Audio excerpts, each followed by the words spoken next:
Assalamualaikum warahmatullahi wabarakatuh.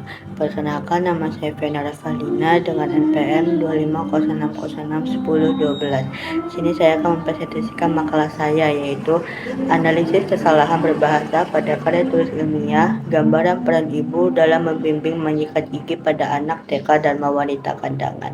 Bab 1 pendahuluan berisi latar belakang, rumusan masalah, dan tujuan.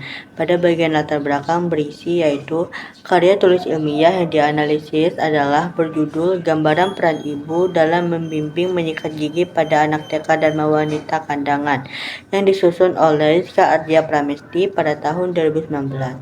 Analisis ini bertujuan untuk mengidentifikasi kesalahan berbahasa berdasarkan aspek ejaan, penulisan huruf, kalimat yang tidak efektif, kesalahan paragraf, dan penggunaan unsur serapan yang tidak tepat. Analisis ini dilakukan secara sistematis dengan merujuk pada Pedoman Umum Ejaan Bahasa Indonesia atau PUEB dan kaidah bahasa Indonesia yang berlaku. Kesalahan-kesalahan ini dapat mempengaruhi kejelasan, keakuratan, dan kredibilitas karya tulis ilmiah. Pada bagian kedua, rumusan masalah yaitu 1. Apa aja kesalahan ejaan yang ditemukan dalam KTI tersebut. Kedua, bagaimana penulisan huruf dalam KTI tersebut, termasuk penggunaan huruf kapital dan kecil. Yang ketiga, kalimat mana saja yang tidak efektif dalam KTI tersebut dan bagaimana dampaknya terhadap kejelasan isi. 4. Apa saja kesalahan paragraf yang teridentifikasi dalam KTI tersebut. 5. Bagaimana penggunaan unsur serapan dalam KTI tersebut dan apakah sudah sesuai dengan kaidah bahasa Indonesia.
Bagian ketiga yaitu tujuan. 1.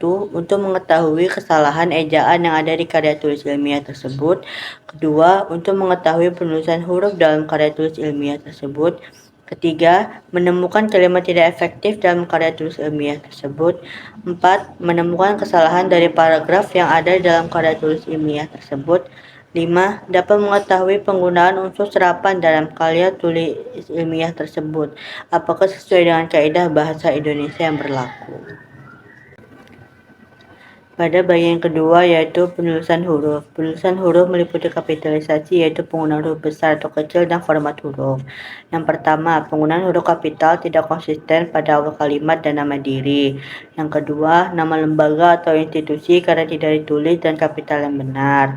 Yang ketiga, penulisan huruf miring tidak digunakan pada istilah asing seperti cross-sectional dan golden age. Padahal sesuai kaidah bahasa ilmiah istilah asing harus ditulis miring. Yang keempat, penulisan gelar akademik dalam daftar pustaka kadang tidak konsisten antara huruf besar dan kecil. Misalnya gelar dokter gigi yaitu DRG seharusnya DRG titik ada dengan titiknya. Selanjutnya bagian ketiga, kalimat yang tidak efektif. Kalimat tidak efektif biasanya panjang, bertele-tele, ambigu, atau tidak logis, sehingga sulit dipahami. Berikut adalah contohnya. Kesehatan gigi dan mulut merupakan bagian dari kesehatan tubuh yang turut berperan dalam menentukan status kesehatan seseorang. Kalimat tersebut tidak efektif karena mengandung pengulangan makna dan salah ketik. Kalimat efektifnya adalah kesehatan gigi dan mulut merupakan bagian kesehatan tubuh yang menentukan status kesehatan seseorang. Kalimat yang kedua yaitu selain itu, orang tua juga mempunyai peran cukup besar dalam mencegah terjadinya akumulasi plak dan terjadinya karies pada anak.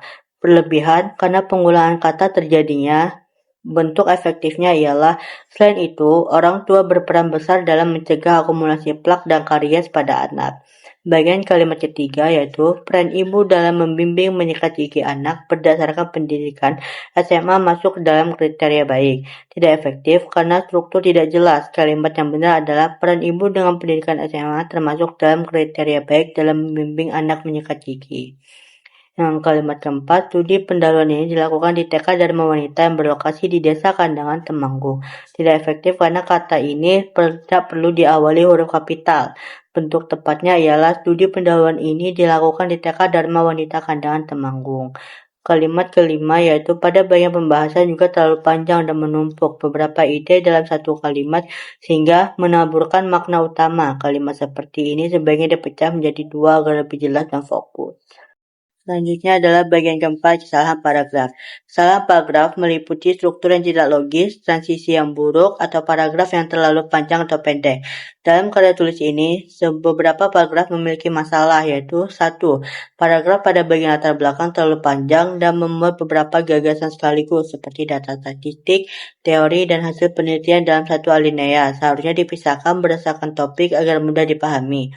Yang kedua, transmisi antar paragraf belum mengalir secara baik. Beberapa paragraf berpindah dari satu topik ke topik lain tanpa kalimat penghubung yang menjembatani ide.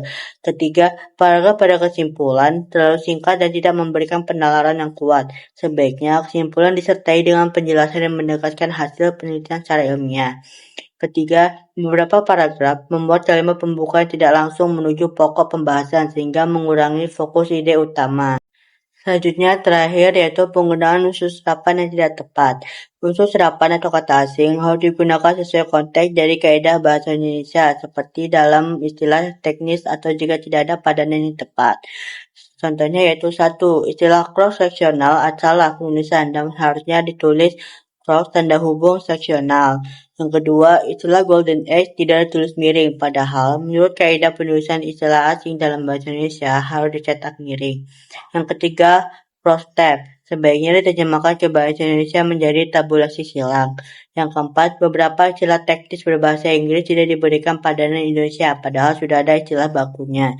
Yang kelima, kata TK sebaiknya ditulis menggunakan huruf kapital karena merupakan singkatan nama lembaga pendidikan, karena bukan bahasa asing.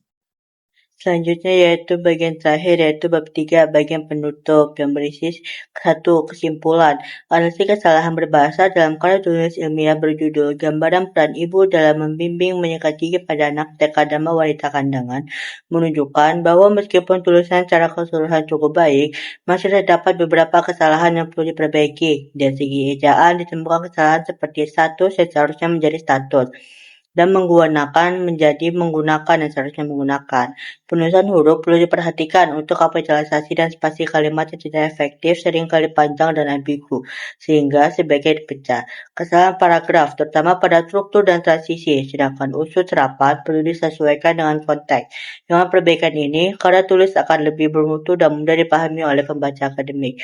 Yang kedua yaitu saran. Saran untuk penulis adalah melakukan proofreading berulang, menggunakan alat bantu seperti kamus atau software koreksi, dan berkonsultasi dengan ahli bahasa. Selain itu, disarankan untuk mengikuti pedoman EYD secara ketat dan mempertimbangkan pembaca umum agar tulisan lebih inklusif. Untuk penelitian selanjutnya, analisis serupa dapat diperluas ke aspek lain seperti tata bahasa dan gaya penulisan. Sekian presentasi dari saya. Apabila ada salah kata, saya mohon maaf. Saya akhiri. Wassalamualaikum warahmatullahi wabarakatuh.